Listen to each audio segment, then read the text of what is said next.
বৃষ্টি আবার কখনো রৌদ্রতপ্ত বিকেল, এর মাঝখানে বাঙালির কিন্তু খুব পছন্দের একটি খাবার গরুর মাংস। খিচুড়ি বা ভাতের সাথে বাঙালিরা গরুর মাংস খেতে খুবই পছন্দ করেন।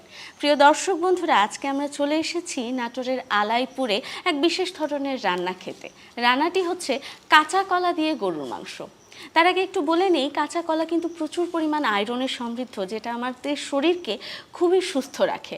আর সেটা দিয়ে যদি গরুর মাংস রান্না হয় যেমন মুখরোচক হবে, তেমনি কিন্তু স্বাস্থ্যের জন্য খুবই ভালো থাকবে। সবাইকে স্বাগত জানাচ্ছি আমি নূর এ জান্নাত দীপ্ত টিভির চুলার পার অনুষ্ঠানের আজকের পর্বে। আজকে আমরা সুমি আপার চুলার পারে এক ভিন্নধর্মী রান্না শিখব এবং পুরো আয়োজন জুড়ে দর্শক বন্ধুরা আমাদের সঙ্গেই থাকবেন। সুমি আপু কেমন আছেন? জি আপু, আলহামদুলিল্লাহ অনেক ভালো আছি। খুব সুন্দর করে আপনি চুলার ব্যাপারটা সামাল দিচ্ছেন এবং খুব গনগনে একদম আগুন ধরে গেছে। তো আমরা তো এখানে বিশাল এক আয়োজন দেখতে পাচ্ছি। তার আগে একটু শুনে নেব যে আমরা তো সাধারণত গরু মাংসটা আলু বা অন্য সবজি দিয়ে খেয়ে থাকি, আর আমরা এই কাঁচা কলাটা পথ্য হিসেবে ব্যবহার করি। তো এটা কি রান্নার মানে নাটোরের খুব বিখ্যাত রান্না? নাটোরের এটা একটা বিখ্যাত রান্না বা একটু পুরনো রান্না বলা চলে। এটা আমরা মাঝে মধ্যেই খেয়ে থাকি বা এটা প্রচলন আছে নাটোরে। আপু, তাহলে রান্নার শুরুতে আমরা কি করে নেব? আমরা প্রথমে কলাটাকে রেডি করে নিব। ঠিক আছে, আপনার রান্নাঘরে আপনি কলাটাকে রেডি করে নিন।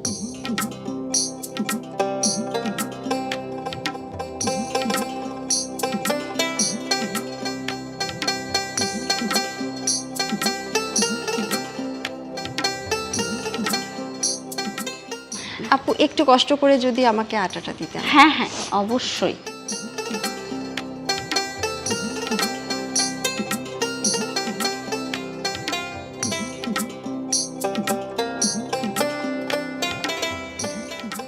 দর্শক বন্ধুরা, আপনারা একটু খেয়াল করবেন যে এই যে কাঁচা কলার গায়ে কিন্তু আটাটা একদম লেগে লেগে গেছে। এই অবস্থায় কিন্তু আপনারা এটাকে অর্থাৎ এই পরিমাণ আটাটা দিতে হবে।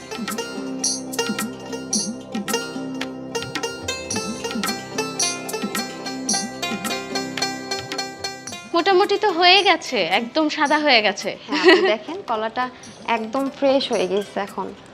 বাহ, এই যে একদম ফ্রেশ হয়ে গেছে, খুব সুন্দর। একটা নতুন ট্রিক শিখলাম, বেশ ভালো লাগছে আমার। আমরা কি হাঁড়ি বসিয়ে দেব? জি,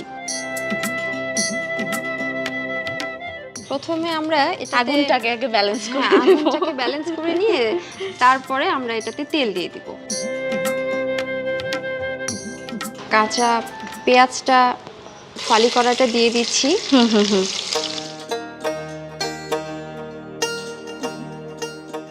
এটা হচ্ছে এলাচি, ছোট এলাচি। ছোট এলাচি লাগছে। এটা হচ্ছে বড় এলাচি। দারুচিনি, তেজপাতা, 4-5টি লবঙ্গ দিয়ে দিচ্ছি।